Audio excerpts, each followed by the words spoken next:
How's it going, guys? This test is just to help you interpret an EKG or a 12 lead a lot faster and easier. Now, this is going to be very good for paramedic students, which is what I'm studying right now.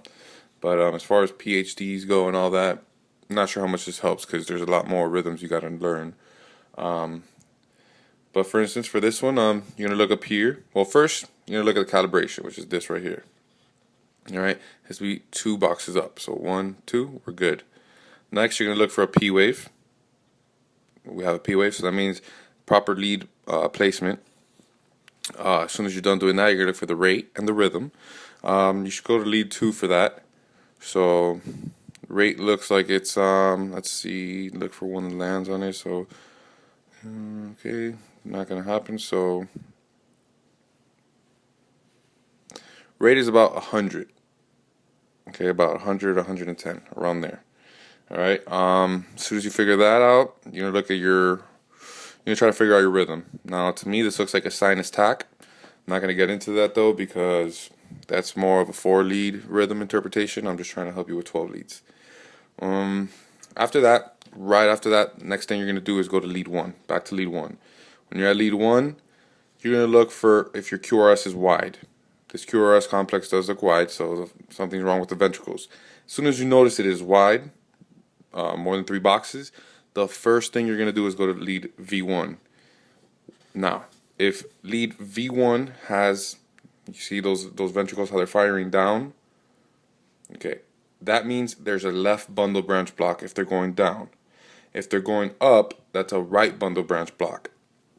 The way you can remember that is if you're going to turn right in your car, you put your you put your indicator going up towards the right. If you're gonna make a left, you're gonna put the indicator down, which means you're going left. It's the best way to remember it. Okay, so that's that. Now, let's say when you looked at lead 1, this wasn't wide, so you could rule out a left bundle branch block or a right bundle branch block. You could rule them out.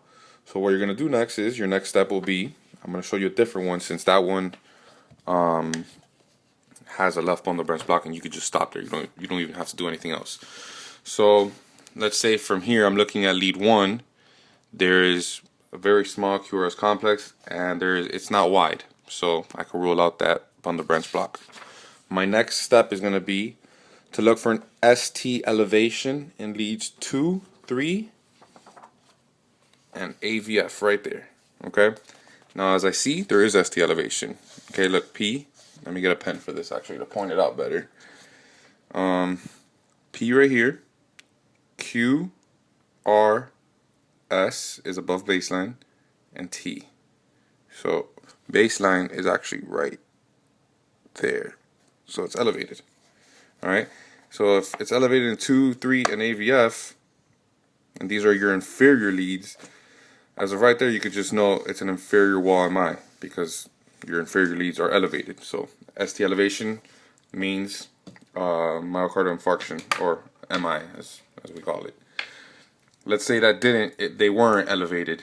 Okay, so you could skip 2, 3, and AVF because they're not elevated. Let's say you will go back to lead 1. You look for ST elevation there. If there's no ST elevation there, you go to AVL. No ST elevation there, you will go to 1, 2, 3, 4, 5, and 6, which are your chest leads: V1, V2, V3, V4, V5, and V6. Depending where there's ST elevation there is what kind it would be. If it was ST elevation in V1 and V2, those are your septal leads. So they'll be septal MI. If there was elevation in 3 and 4, it'll be anterior MI. And then if you have elevation in V5 and V6, those are your laterals, as well as 1 and AVL are also lateral. So those are your lateral leads. That'll be a lateral MI. I hope this helps you out. I mean, it helped me out a lot. Let me show you a page just so you can see the steps and learn them yourself instead of hearing my voice over and over and over. Also, please make sure you go ahead and get this book. This book is going to help you out a lot. It's not that big. It's pretty thin, as you can see. See that? Well, here are the leads. See, location and limb and leads. 2, 3, and AVS is inferior. Anterior will be 1 AVL, V1, V2, V3, V4, V5, V6. Your antral septal is going to be V1, V2, and V3. Lateral is 1 AVO, V5, and V6. Alright, now what I wanted to show you though was, one second, this is going to help you guys out a lot.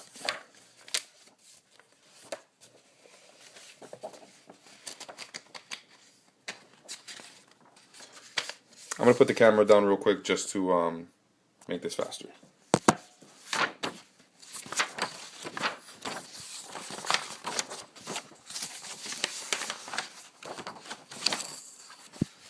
Alright, found it.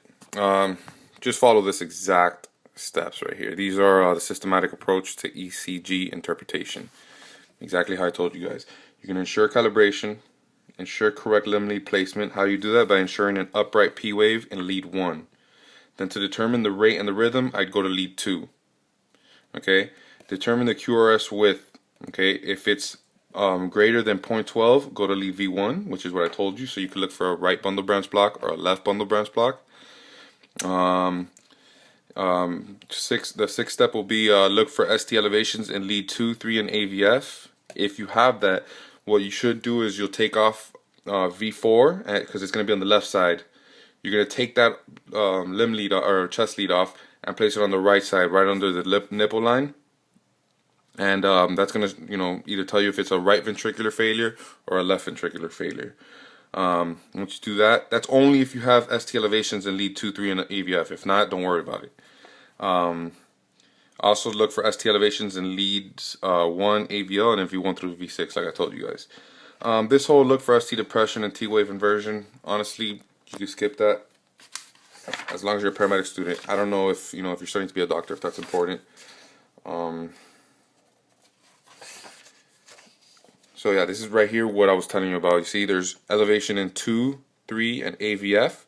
So what they did was they got what's supposed to look like this, V4, but they got it and placed it on the right side, on the right side, under the nipple line, and they made it a V4.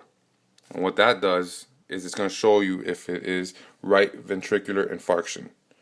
Okay, that's only if there's ST elevation on V4R. I mean, look guys, I really hope this video helps you out. I'm doing this from my iPhone, so obviously the quality of the video is not going to be good, but I just did it to help you guys out because I know I was stressing during school. So I hope it helped you guys out, and have a good day.